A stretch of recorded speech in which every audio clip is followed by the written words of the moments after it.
Audiovisual Clips.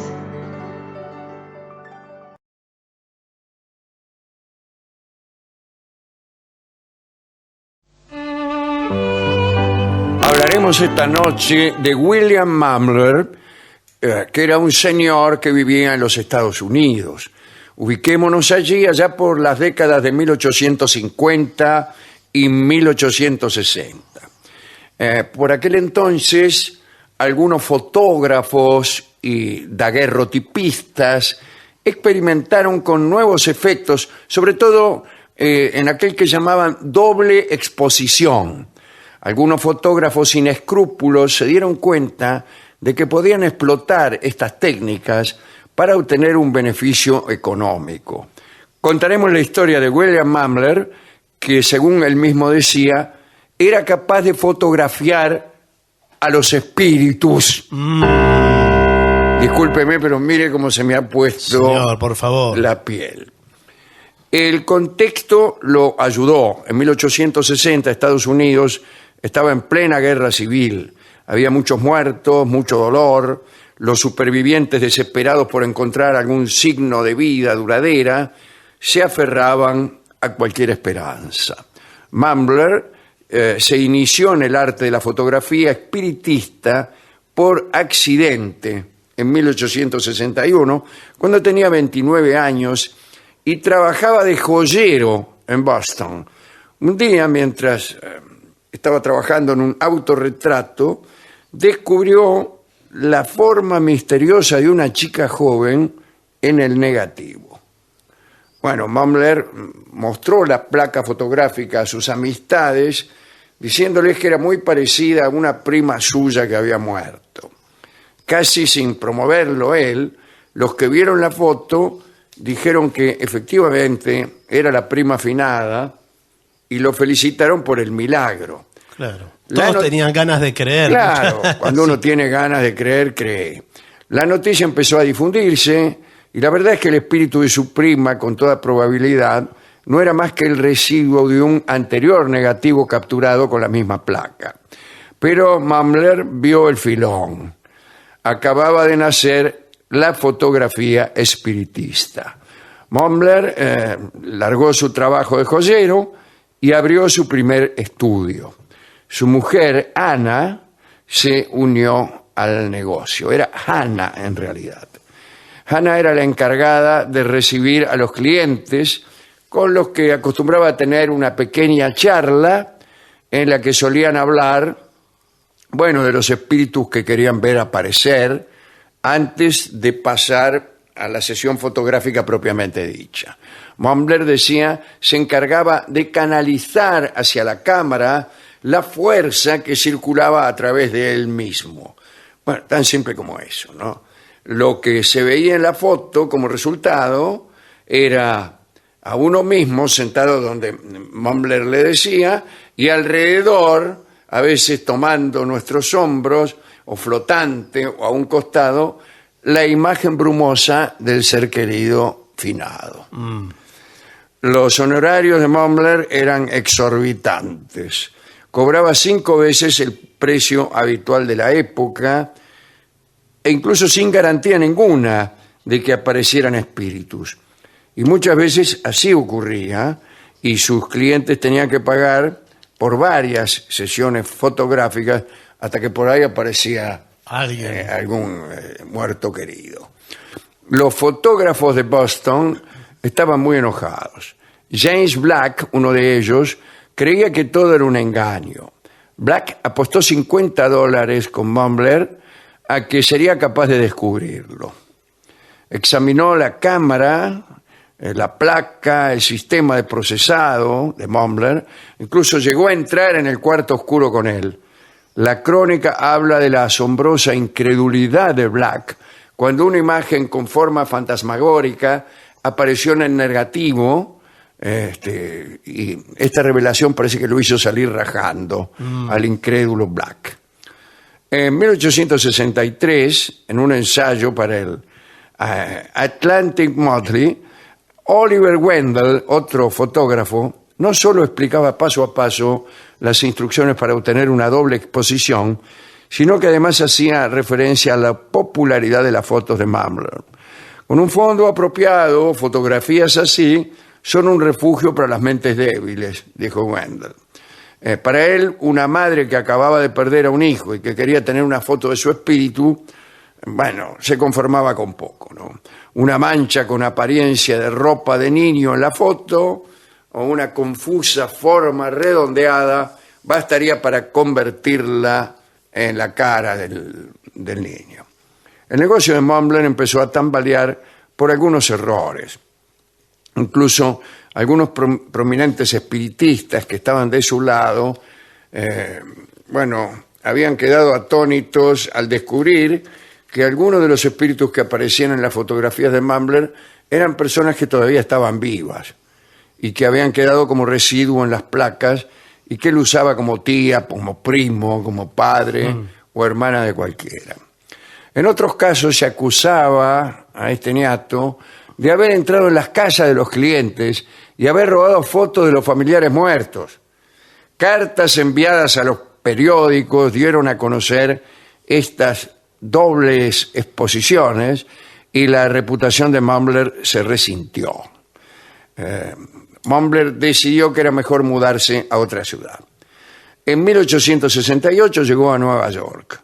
Allí siguió con el oficio y se convirtió en el fotógrafo espiritista más conocido de la ciudad.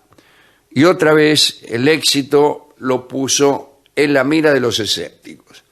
El 16 de marzo de 1869, un caballero visitó el estudio de Mambler en Broadway. Se presentó como William Bowditch y solicitó a Mambler un retrato con un familiar difunto. Después de pagar por la foto, pero no poder ver al espíritu prometido, Bowditch reveló que él también escondía un secreto. Su nombre verdadero era Joseph Tucker y en realidad era un alguacil de la policía de Nueva York, trabajando de incógnito. Era el final de una investigación policial contra Mambler. Tucker arrestó a Mambler, titulares de los diarios: espiritismo a los tribunales, un fraude estupendo, el presunto timo de la fotografía espiritista. Sí. Y hubo juicio. La sala se llenó de espiritistas que se habían dado cita para mostrar su apoyo a Mambler. Gritaban que la policía no permitía la intención lícita de verse con los muertos. William Mambler se transformó en un símbolo. El verdadero acusado era el movimiento espiritista. El juicio se abrió con la llamada al estrado del alguacil Tucker por parte del fiscal. Bueno, Tucker relató detalladamente su sesión fotográfica con Mambler y entonces, aparentemente convencido de que el testimonio de Tucker era más que suficiente para el procesamiento, el fiscal concluyó su alegato. Mambler había reunido un equipo de defensores un tanto pintoresco, liderado por John Townsend, un abogado muy agresivo. Los primeros testigos llamados fueron fotógrafos amigos de Mambler y todos ellos habían comprobado el trabajo sin detectar ninguna trampa. A los fotógrafos les siguió un desfile de clientes. Uno a uno testificaron en defensa de Mambler, aferrándose a sus fotografías que se mostraron en la sala y pasaron a convertirse en pruebas. Uno de los clientes que había visto a su esposa suplicó al juez que por favor no le dijera nunca que la foto era falsa.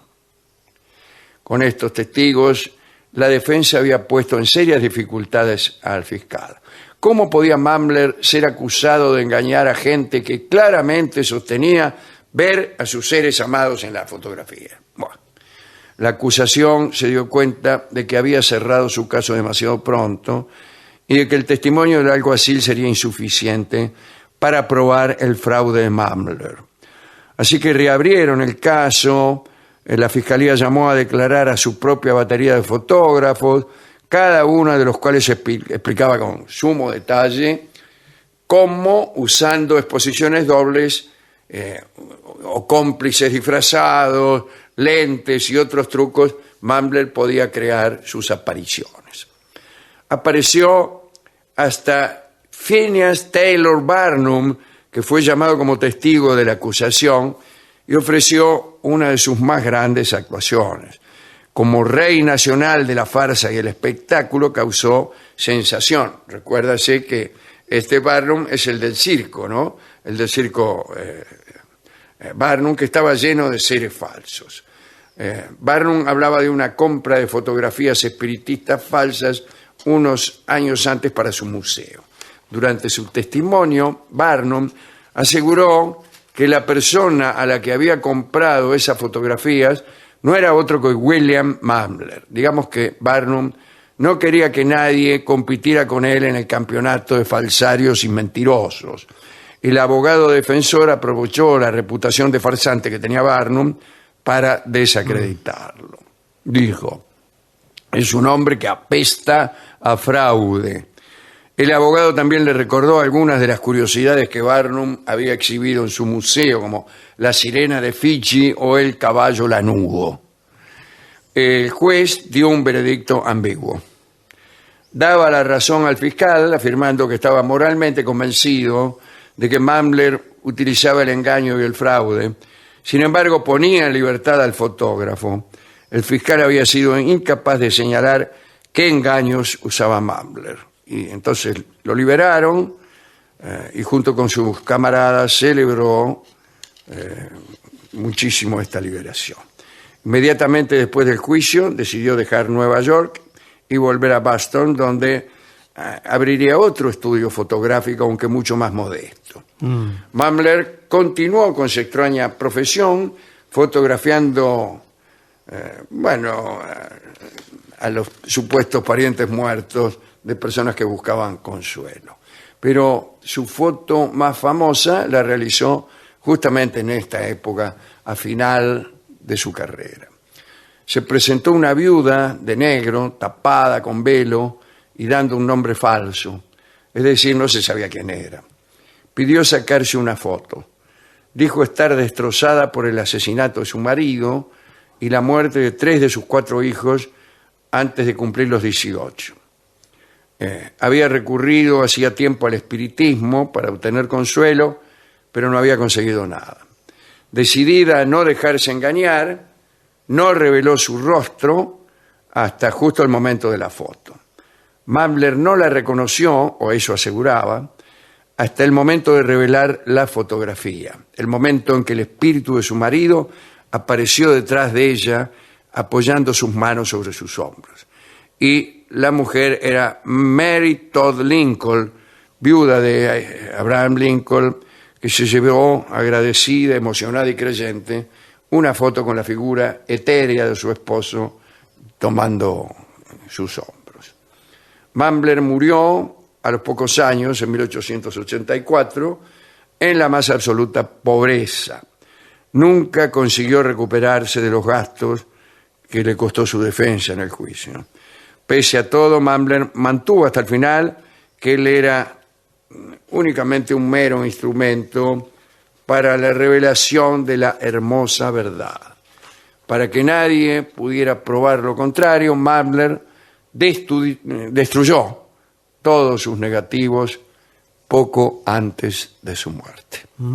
Esta es la historia de William Mambler, el fotógrafo espiritista.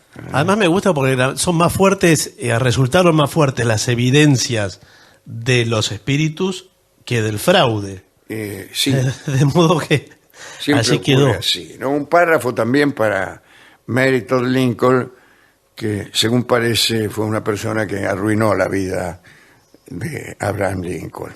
¿Ah, sí? Sí, parece que era una cosa seria, ¿no? Bien, algún día quiero decir, hablaremos de ella y del matrimonio desgraciado que tuvo Abraham Lincoln. Por eso lo extrañaría. Sí. Por eso lo extrañaría. Sí, realmente. Bueno, ¿con qué canción podemos ilustrar esta extraña historia?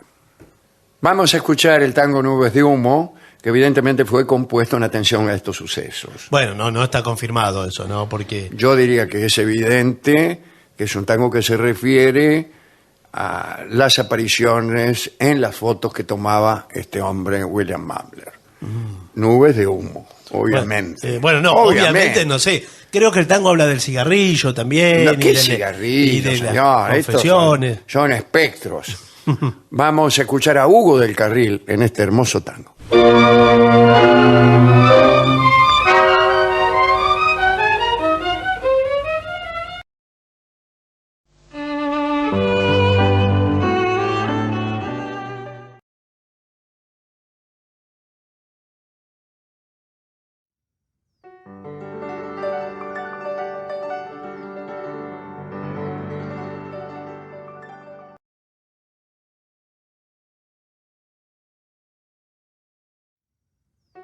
Gracias por ver y escuchar este video, y no olvides suscribirte para recibir las notificaciones de nuevos videos todas las semanas.